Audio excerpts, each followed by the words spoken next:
Hello，大家好，我係魏文清，歡迎返嚟。呢次嘅主題係大熊貓嘅血緣同配對問題。如果仲未睇上集嘅觀眾，要先去睇睇啊，否則可能會有唔明白嘅地方。好，繼續盤點一啲有血緣關係嘅大熊貓配對。以下要講嘅組合都係3代之內有共同祖先，係表親分或以上，甚至係近親繁殖。七仔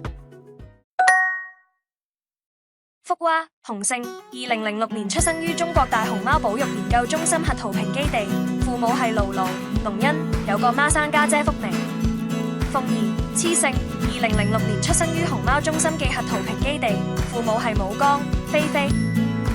2014年5月，福娃、鳳兒旅居馬來西亞國家動物園。福娃、鳳兒喺馬來西亞嘅名字係興興、靚靚，佢哋喺馬國生下3胎3仔，全部成活，叫做暖暖、怡怡、星兒。順帶一提，鳳兒仲有一個仔，叫做公公，其父係盧盧，公公係鳳兒去馬國前生下嘅。暖暖、怡怡、星兒先後回到中國。今年5月，興興、靚靚都返咗中國，所以都係叫返佢哋嘅本名福娃、鳳兒啦。福娃、鳳兒有同一位外祖父盼盼，佢哋係一代表親。福娃、鳳兒同年同月同日生，唔知道邊個更年長一啲。根據佢哋記譜系號，就假設福娃係表哥，鳳兒係表妹啦。福娃、鳳兒嘅祖先相似程度係25%。亮亮雄姓，1986年出生於北京動物園，母親係代代。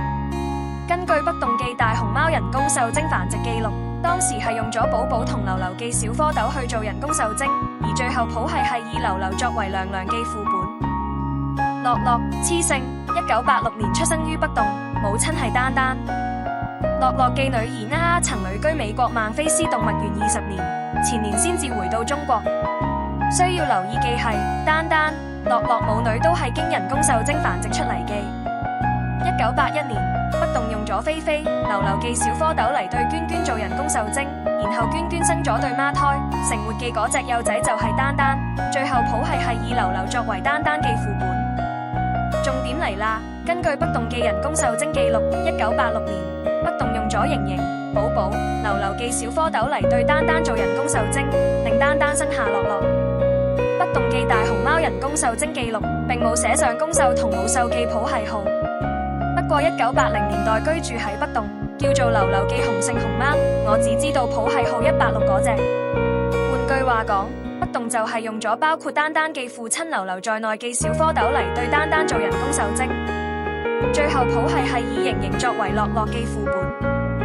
至於呢個副本係點樣確認嘅，有冇做過親子鑑定，有冇文本支持，我哋都無從得知。如果唔能夠排除流流係樂樂嘅嫌疑爹，樂樂就有可能係近親繁殖所生下嘅。另一方面，根據2019繁殖建議，樂樂嘅嫌疑爹有2個，強強同瑩瑩，並冇流流。而強強同瑩瑩都係野生大熊貓，同丹丹冇血緣關係。不論樂樂嘅爹係強強定瑩瑩，樂樂都唔係近親繁殖所生下嘅。總之，北動嘅人工受精記錄同繁殖建議嘅資料有部分係對唔上，我唔知道點解兩者嘅資料並唔吻合。順帶一提，1982年生嘅文文，母本係代代，而根據北動嘅人工受精記錄，文文嘅嫌疑爹係寶寶、流流。1987年，北動用咗寶寶、流流嘅小蝌蚪同文文做人工受精，文文產下1仔，冇成活。最後文文嘅官方爹係流流，文文仔嘅官方爹係寶寶，剛巧冇近親繁殖。正如之前所講，當年北動記大熊貓繁殖記錄並冇寫上公受同母受嘅譜系號，咁有冇可能出現相同名字，但實際上係另一隻熊貓嘅情況呢？呢個確實係有可能嘅。例如1991年，永永同彎彎自然交配後生下嘅雄性幼仔，叫做瑩瑩。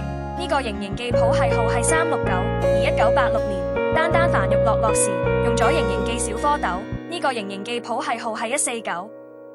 至於寶寶，1980年代叫做寶寶嘅雄性熊貓，以我所知有2隻，其一係譜系號208嗰隻，寶寶生於1978年，1980年時作為國禮被贈予西德，定居柏林動物園。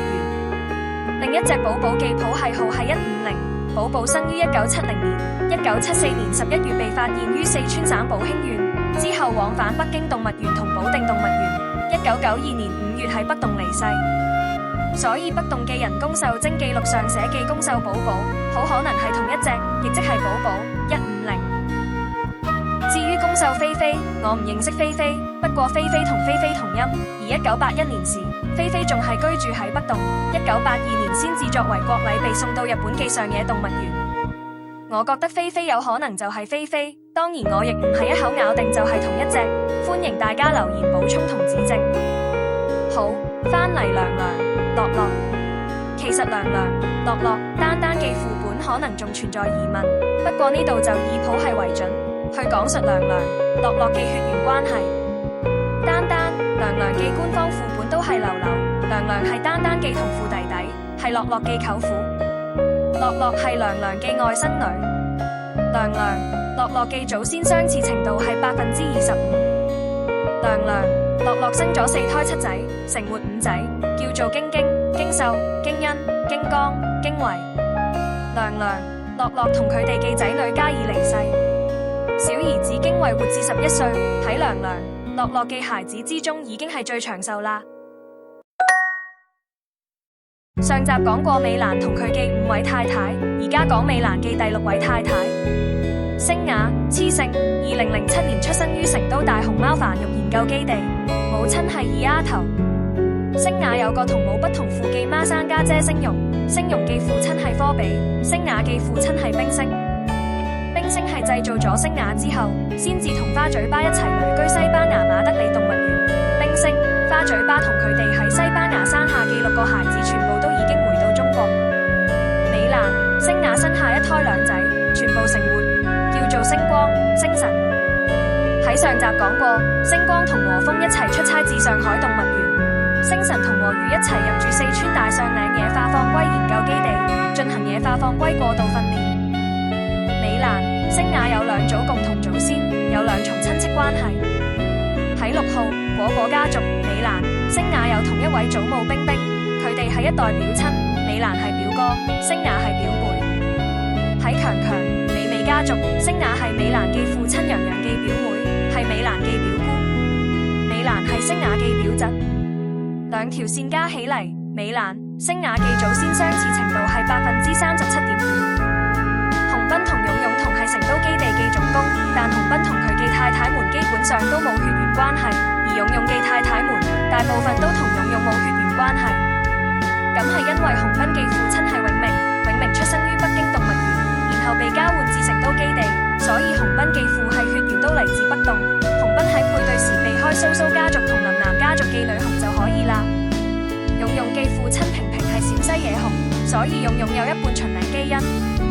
勇勇嘅母親淑慶出生於重慶動物園，後嚟交換到成都基地，所以勇勇嘅母系血緣都來自重慶動物園同上海動物園。勇勇喺配對時自然有好多選擇。反觀美蘭嘅血緣，美蘭係好成都基地嘅一隻雄性熊貓，同好多成都基地嘅女熊都會有或多或少嘅血緣關係。不過美蘭嘅太太們大部分都只係美蘭嘅遠房親戚，所以問題不大。無論如何，圈養機構轉移或交換大熊貓係好事，進行種源交流，保持種群嘅遺傳多樣性。新威雄性，2009年出生於熊貓中心嘅雅安碧峰峽基地，父母係二大爺希夢、甜甜，有個孖生家姐博斯。2010年10月，新威作為亞運熊貓團之一，落戶廣州長隆野生動物世界，喺長隆住咗好幾年。梅青，雌性，2002年出生於熊貓中心嘅核桃坪基地，父母係大地、英英，有個孖生細妹蘭香。2012年7月，梅青搬家至長隆野生動物世界。2016年，梅貴妃喺長隆睇中咗小鮮肉新威，同新威製造咗孖仔親親愛愛。後來新威搬回四川。2019年，梅貴妃再次同新威相睇，當年9月30日，亦即係國慶前夕，梅貴妃生咗個女，取名國慶。新威、梅青有同一對祖父母盼盼、東東，佢哋嘅父親係同父同母嘅兄弟，梅青係堂姐，新威係堂弟。新威、梅青嘅祖先相似程度係50%。勇勇、洪勝，2004年出生於成都基地，父母係平平、淑慶。萌萌、痴勝，2006年出生於熊貓中心記核桃坪基地，父母係玲玲、英英。2007年12月，萌萌同晴晴交換，萌萌定居北京動物園。萌萌曾兩度搬家至成都基地，喺嗰度住過好幾年。勇勇、萌萌喺成都基地生咗對孖仔，叫做萌大、萌二。萌萌、萌大、萌二都現居北京動物園。勇勇、萌萌有同一對祖父母川川、新星。萌萌記父親同勇勇記母親係同父同母記兄妹，勇勇係表哥，萌萌係表妹。勇勇、萌萌記祖先相似程度係50%。另外，成都基地記大毛同重慶動物園記義順曾旅居加拿大多倫多動物園同卡加利動物園7年。大毛、義順係一代表親。義順喺加拿大通過人工受精，誕下龍鳳胎加盼盼加月月，孩子記爹係洪斌或秋斌，唔係大毛。大毛、義順已經回國，佢哋嘅婚姻亦隨之結束。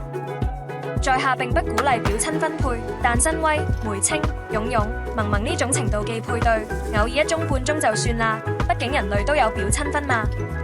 偶爾一宗半宗嘅表親分對整個種群嚟講，問題唔會好大。當然，圈養大熊貓目前有700幾隻，繁殖大熊貓而家肯定係貴精不貴多，所以將來再有表親分嘅機會估計唔大。由於片長關係，中集先講到呢度。